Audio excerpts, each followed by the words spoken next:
hey, very simple. Wanted to just take half the time. I'm going to be here about a half hour. Just wanted to take about half the time to talk about diesel costs, costs for fuel for propane, costs for gasoline, and really what I would do is ask you guys, what is your take on it?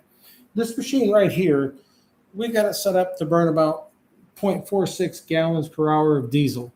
And let's assume diesel is $6 a gallon. So we're running about $3 a gallon for diesel. I did some more research on this. This is a Kubota D1105 3-cylinder diesel engine, water cooled. We got a 30-gallon base tank on this diesel generator that we had customized for us. We actually burned about a third of a gallon at 50% capacity, which is on average all we need in our house. Now it's a 10,000 watt generator. It's not huge and it's not small. But we got the diesel because we want something that'll run a darn long time. And what I wanted to share with you guys was just a couple websites here. And then I want to see if you have the interest in putting out a couple comments. You know, what do you think it costs to run your diesel generator, your gasoline or propane generator? I found something cool from grounded-electric.com. That's grounded-electric.com. Let's see if we can pick this up. And this is just a quick summary. And I'm going to hold it up here because when this goes from a live performance to, a live session to an actual video, you can actually pull this down and check this out. So if you have a propane generator, propane, the larger a propane unit gets, I didn't realize this, actually the more expensive it gets to run propane. When you get to a certain size, the cost can be about 2.5 times the cost of diesel. Mary just popped in and said the sound is good, so that's awesome. So when you're looking at a larger scale unit, diesel is actually the more cost-effective fuel because it has more thermal capacity, more BTUs per gallon than a gallon of a unit of propane or a unit of gasoline, and definitely more than natural gas. Now you get more particulates generated into the atmosphere with diesel. Diesel is a dirtier fuel, but it's more thermally efficient. So with regard to emissions, that's the issue there with emissions. Propane has 17% less CO2 than diesel. And then the cleanest option is a natural gas generator. Although when you hear climate people talk, natural gas does contribute to greenhouse gases. But what we're talking about here is running a generator after a power outage, after a storm or a hurricane. You're only running it for a few days, 6 days, maybe a couple weeks. It's not like you're running your house 24/7 for 5 years. So it is okay to talk about greenhouse emissions. It's okay to want to reduce your particulates in the atmosphere. But when you're going through a relatively short-term, high-intensity event like a hurricane or a storm, if you need power for a few days or a week and a half or two, maybe you shouldn't be overly concerned about your contribution to greenhouse gases because at that point you're trying to survive. So you have to shift your priorities. Now, I want to make sure that I'm not saying that I am not against keeping our environment and our atmosphere clean. No, not at all. But diesel has its place, gasoline has its place, and so does propane. And for the couple of people that have just joined us, I'm just talking about a simple chart from groundedelectric.com. I was just seeing if anybody want to chat in to talk about their costs of running a diesel versus a propane, a natural gas generator, and you can even put gasoline in there too.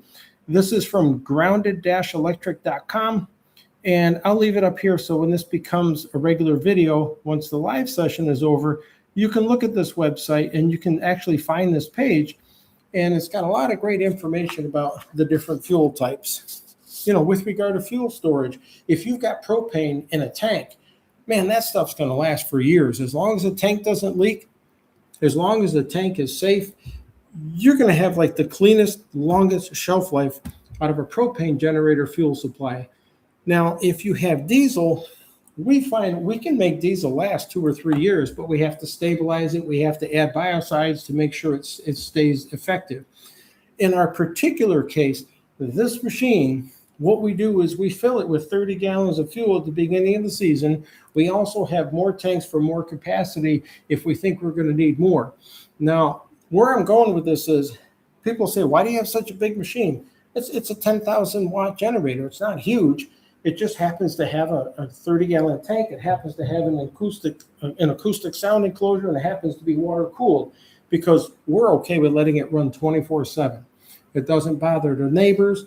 The neighbors don't mind because we're one of the only ones in the community that actually have AC. But the thing is, when we run this thing, it's actually burning only at about 0.34 gallons per hour. So even though diesel's $6 a gallon, it's costing us a little more than $2 a gallon to run this machine. That's not so bad. Now you can do some other calculations and say, hey, how much does it cost per kilowatt hour? And you can work all that out. That's great. For us, it's a short-term run to cope with a relatively powerful short-term event called a hurricane. And we're just trying to get through it. We're just trying to get back to normal. So that's what we're talking about here. Now, I was talking about shelf life. We take this, we fill it up in the beginning of the season. At the end of the season, we sell the fuel off to our landscaper. And the landscaper takes the fuel. He knows it's clean. We pump it out of here using a little pump. We put it in some 5-gallon cans, and we put it in his trucks and in his equipment. So then we fill up again, and we have fresh fuel for the next season. So that's how we do it. Instead of worrying about the longevity of fuel storage, we just buy it, we have it, and when we're done with it, we sell it off, and then we get a fresh supply for the new season. Saying, hey, we keep diesel for a season, and then we sell off our 30 gallons of diesel to our landscaper. Then what we do is we get fresh diesel fuel, so we never have to worry about preservatives. We do use seafoam, and we do put that chemical in our fuel to keep it sound. We've never, ever had an issue with water or contaminants. But again, it's a very simple solution. Empty the tank, sell it off to your landscaper. We've got a great relationship with them. We buy new fuel, so storage is not an issue. When you look at natural gas, you don't have to store anything as long as you've got the pipeline. Now, a lot of people have mentioned that they've got a natural gas pipeline, which is wonderful. But if you're in a neighborhood and you've got a whole bunch of people with natural gas generators, it's possible that you could run so much fuel through your machine and the 19 others that are running it that it could affect the supply of the fuel line, whether it's a low pressure or high pressure natural gas supply line coming in there. It could be an issue. And we've heard stories during Hurricane Ian where people had that sort of problem. And the big problem you have is when you rely on big infrastructure, somebody says, hey, you can pick up gasoline in your gas cans. You can get propane in 20-gallon or the 20-pound tanks, 5-pound tanks, 40-pound tanks. You can do that sort of thing. As we work through, you go through, and if you're relying on major infrastructure and you have a storm or a problem, then you could lose natural gas. You could have natural gas shut off or curtailed during the time. And again, just to help people for what we've got out here, we've got this chart we're working off from grounded-electric.com. And what we've got is, you can look at this, you can go online and check this out. It's just a feature, and when this video goes from live to a regular video, you can back that up, check that out, check it out. The idea of availability, diesel is readily available before a storm. We find we can have challenges. We have to drive a little bit if we have to get some after a storm. We're not concerned about it. We like the thermal efficiency of diesel. We like the fact that we can run this machine 24/7. And we talked about being able to run this machine for 70 hours straight. We can actually run it for about 90 hours. When you look at the calculations, and I did some more deep diving into the Kubota D1105 engine, so for us, that really works out well. So for somebody with propane, if you've got a good supply of propane, and generally we plan on running this machine like 9 hours a day, 3 hours in the morning, 3 in the afternoon, 3 toward the evening. And if we do that, we should be pretty well off. We've got our Jackery portable power supplies that we can use, and we certainly recommend that you guys get those things too. Those things are awesome because they extend your runtime. While you're running a generator, you can take your portable power supply. Now, I mentioned Jackery. It can be EcoFlow. It can be Blue Eddy. It could be any, loops, anything that's out there. As long as it works for you, you can charge up your portable power supplies using solar if you have a sunny day, using a generator like this if you have it. And then when the generator goes down, you can use your portable power supplies to power your appliances, etc. So that's totally fine. That works out great. Now, with regard to the availability, you either have to deliver propane, have it delivered to your house. If you have an underground tank or big tanks, if you have 100-pound tanks, then you can make arrangements to have it be delivered, or you can go get it yourself. With diesel being widely available, you just pick it up yourself and truck it in. Now, what we used to do up north is we used to buy it 2, 3, 400 gallons at a time. We'd have a truck come in, and then we'd able to just buy fuel that way. So that's something you can do even down here in Southwest Florida. The other thing you can do now when you look at natural gas is pipeline dependent. And I've already gone through that. With natural gas, you are dependent on the infrastructure. So if the infrastructure is fine, you should have no trouble running a natural gas generator. But if the natural gas line goes down or gets shut down or gets reduced, the pressure gets reduced or curtailed due to excessive demand, you've got 19 other generators running in your neighborhood and everybody's running 30K generators and they're sucking up all the fuel, you might have an issue.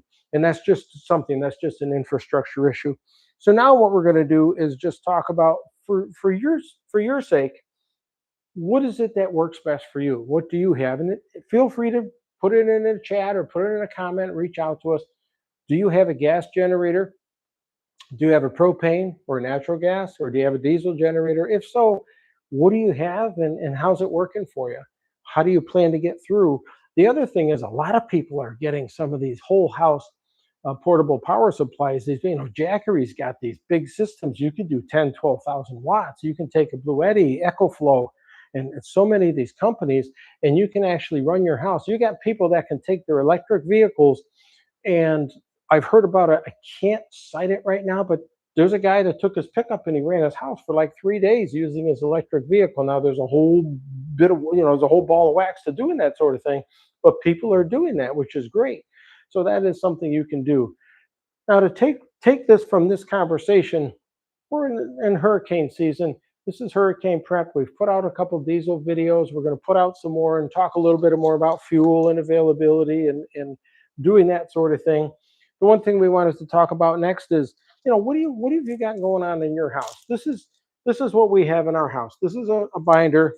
So an 1.5 inch binder, and this is our personal disaster plan. We've had this for many years. We officially started it back in 2014, but we were working on hurricane prep prior to moving here in 2012 when we moved to Florida from upstate New York. But we've got a binder here, and we've got checklists at the beginning of the season, checklists for our storm room, checklists for our food, checklists if we had to evacuate, electronic and travel checklists. We've got a bunch of checklists in here, and this stuff is wonderful. Now, the reason why I bring that up is, what can you do if, let's say, you had a day to prepare for a hurricane? Sometimes you see these hurricane prep sites and you talk to these different people and they say, hey, you're going to need to buy a generator. You got to spend 2, 3, 5, 10,000, whatever. You need to buy hundreds of dollars worth of food. You need to have $800 worth of tarps. You should have a supply of roof shingles in case they get blown off. Some of these people get a little crazy when they talk about this stuff. We're just saying to you basically, hey, look, you have a house, you have a situation.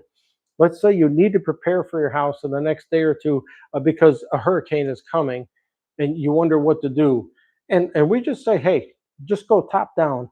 If you have a checklist or a program put together like we did, that's great. That's going to help you. And just following a shopping list, a checklist really helps.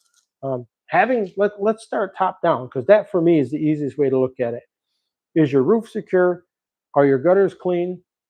Are your trees cleaned up? Are your trees trimmed up? Do you have a trampoline out in the backyard that maybe you want to pick up so it doesn't go into the neighbor's house or lanai or roof? Because that sort of thing does happen. In fact, Max Velocity out on his Storm channel, he's a wonderful channel, over 1 million subscribers, I believe like 1.3 million right now. He's got this trampoline index, and he uses these pictures to show how bad a storm can be based on what happens to a trampoline in the backyard. Well, it's true, it happens. So if you have any yard furniture, anything loose, pick it up, store it, put it away, because you don't want it to go flying around in the storm and the high winds and hit your house, and you don't want to hit your neighbors either. And hopefully your neighbor picks up, because you don't want their stuff hitting your house. We mentioned gutters. Are your windows caulked up? Do you have any big cracks in your foundation that maybe you need to caulk and paint, because you don't want wind blowing moisture and water into cracks in your house, I won't say foundation, because in Florida we're built on slabs, but if you have so many homes are cinder block, you want to make sure the stucco and everything's in good shape. Grading. Do your downspouts work okay? You got your gutters cleaned out. We mentioned the gutters, right? Do you have the downspouts cleaned out? is the ground graded properly around your house so the water runs away from your house and not just pooling around and causing problems and possibly seeping in? These are things you need to check. I mentioned the yard stuff. If you've got stuff in the yard, pick it up. Do you have enough gas in your vehicle? Do you have enough food in the house? Do you have enough food for a couple weeks? Seriously. And it can be canned food, it can be bread. If you've got a generator and you can keep a refrigerator running, then you can use that. And you want to use your cooled foods. And there's a whole story to that. We won't get into that tonight. That's a little beyond. Unless somebody wants to, hey, feel free to put a chat in here. Let us know, because we're here to try to serve you and answer your questions. We're pretty good at this stuff. We've been around a long time doing it. We've prepped for emergencies for decades when we were up north. We're doing the same thing down here, just in a different climate. So if you have a question, let us know. But with regard to food, hey, maybe if you eat steak and potatoes most times, well, maybe you can get by a few days on some canned soup. If you've got a freezer full of stuff and you've got some electric portable power supplies that you can use while the power's out to keep things running, and you have a generator like this or any other kind of generator to keep those power supplies charged up, you're going to do fine. But you're going to want to eat your perishable food before you eat your canned foods, because your perishables have a shelf life.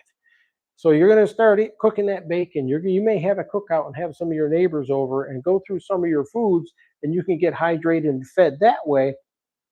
And as you work down, eventually you're going to get on the shelf and get your shelf goods. That's why we say, hey, if you've got a couple weeks worth of food in your house, a couple weeks worth of water, that's a good idea.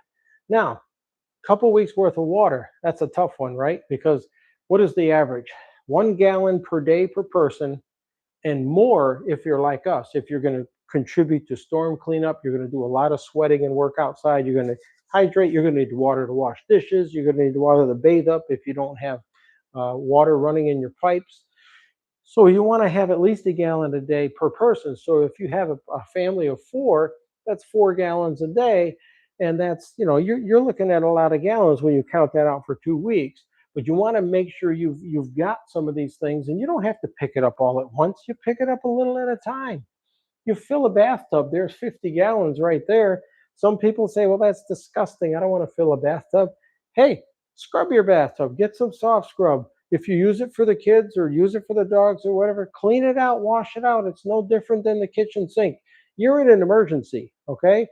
And even if you just use the water to flush toilets or just to wash dishes or do whatever because you put a little bleach in there or do whatever, if you have to do that sort of thing to get by, hey, I don't know of a Brita water filter that's big enough to take hundreds and hundreds of gallons of water and take care of you for that time.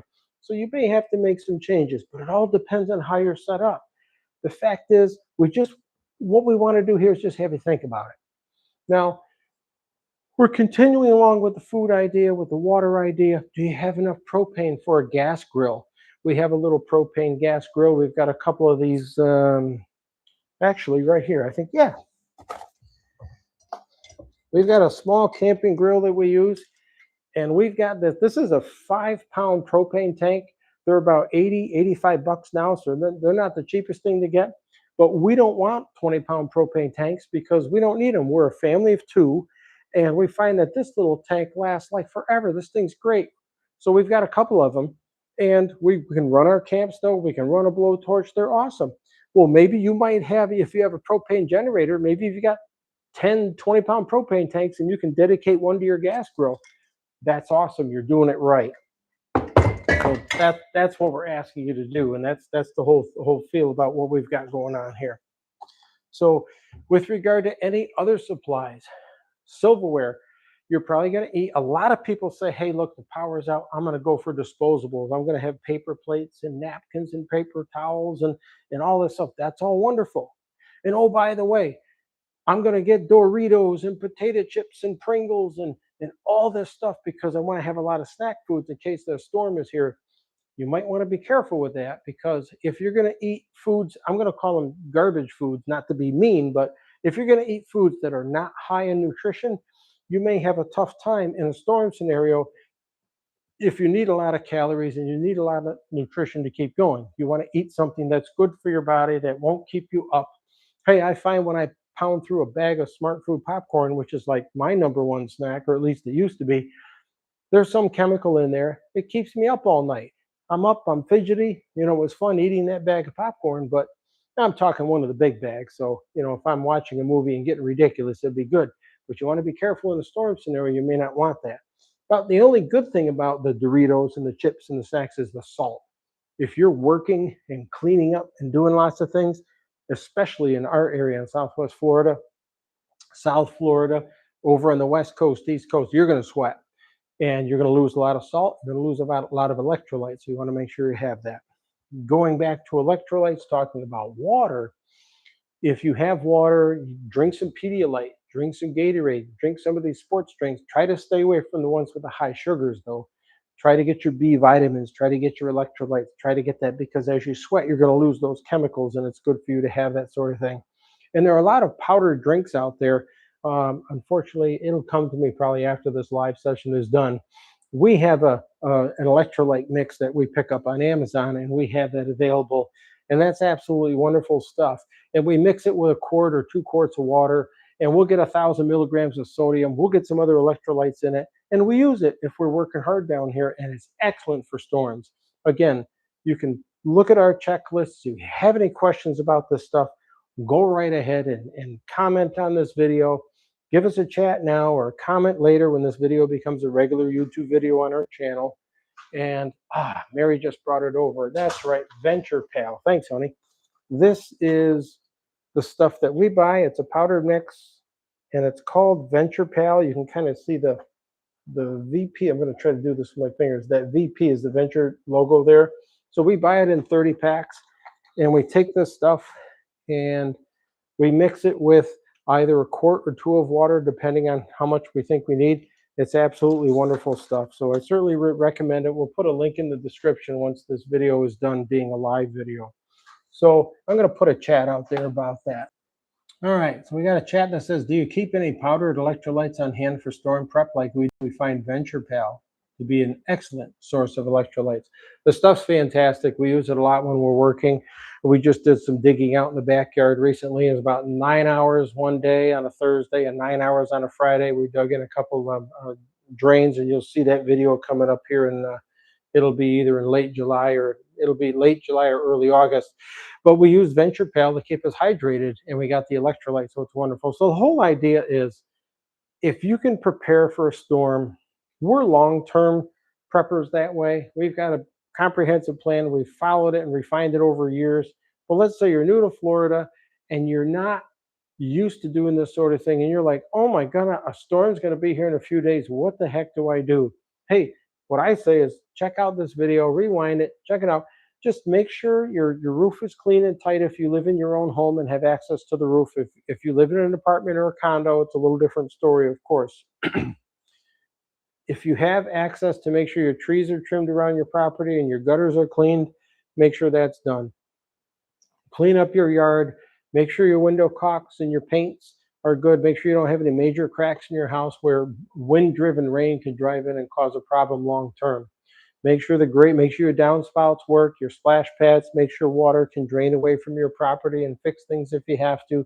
Pick up that trampoline, pick up that lawn furniture, pick up all that stuff, and get right down into, over time, set up 2 weeks worth of food. It's always good to have a couple weeks worth of food in the storm scenario. And you want to consider how you're going to set up having a couple weeks worth of water. If you think you're going to have a municipal water supply, you should be fine.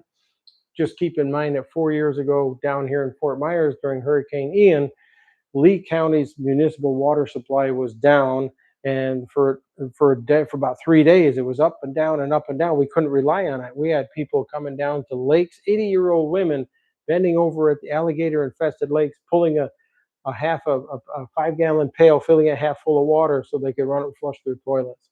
Crazy times. You want to think about that sort of thing. Hey, I'm Dan. Mary and I run Cameron Home Solutions LLC. It's a YouTube channel here. We primarily do storm prep, and we also do some pretty cool DIY stuff. We've been talking about storm prep tonight. We've been talking about the cost of generators and fuels. And if you have any questions, throw a chat out there, throw a comment. Appreciate you stopping by. Check out our channel. You may consider liking and subscribing to check out our new content that's coming out. We appreciate you stopping by, and be safe. We'll see you.